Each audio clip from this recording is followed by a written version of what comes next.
Assalamualaikum warahmatullahi wabarakatuh. Salam sejahtera untuk kita semua. Perkenalkan, nama saya Waudin Fatmawati Fuad SKM. Saya adalah salah satu peserta latihan dasar CPNS Angkatan 144 tahun 2022 yang diselenggarakan oleh Badan Pengembangan Sumber Daya Manusia Provinsi Sulawesi Tenggara dan BKD Kabupaten Buton. Pada kesempatan ini saya akan mereview kembali materi yang telah disampaikan oleh Ibu Dr. Haja Nur Endang Abbas SEMSI dan Bapak Dr. Andus Sahabudin MSI yang dibawakan pada hari Selasa 28 Juni 2022 tentang mata diklat analisis isu kontemporer.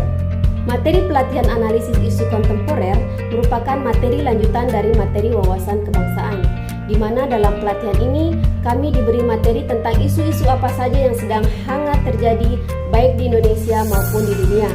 Dalam hal ini berkaitan dengan aktualisasi diri dalam konteks bela negara. Isu dapat diartikan sebagai kesenjangan antara harapan yang diinginkan namun tidak sesuai dengan kenyataan yang sebenarnya terjadi. Isu juga merupakan sebuah masalah yang masih belum memiliki solusi, sehingga dibutuhkan keputusan yang bijak untuk menanganinya. Ada banyak isu yang sedang hangat diperbincangkan, baik di Indonesia maupun di dunia. Dalam materi pelatihan mata diklat analisis isu kontemporer, kami diberikan beberapa contoh isu yang sedang hangat terjadi, di antaranya yaitu korupsi, narkoba, dan paham radikalisme. Saya mengambil satu isu yang menjadi contoh untuk dianalisis. Dalam hal ini, kaitannya dengan profesi saya sebagai seorang aparatur sipil negara di Puskesmas. Isu yang saya analisis adalah isu korupsi.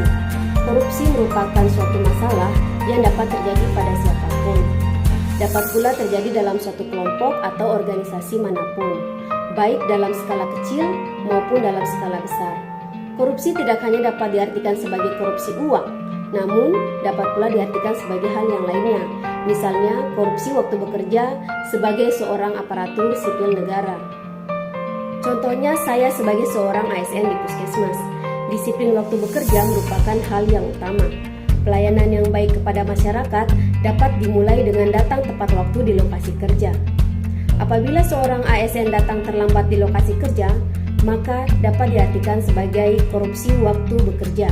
Korupsi waktu bekerja terjadi karena kurangnya loyalitas dan integritas yang ada dalam diri seorang ASN. Selain merugikan negara, hal ini dapat menyebabkan pelayanan kepada masyarakat menjadi terganggu, sehingga pelayanan menjadi tidak maksimal.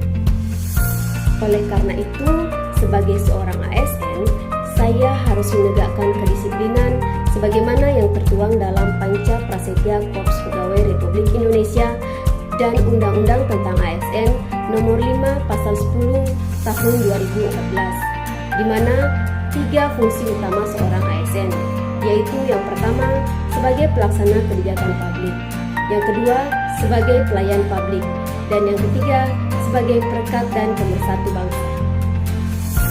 Sehingga kita mampu menjadi seorang ASN yang berakhlak, berorientasi pelayanan, akuntabel, kompeten, harmonis, loyal, adaptif, dan kolaboratif. Demikian review materi analisis isu kontemporer dari saya. Sedikit perubahan dalam diri kita sangat berarti untuk Indonesia yang lebih baik. Terima kasih.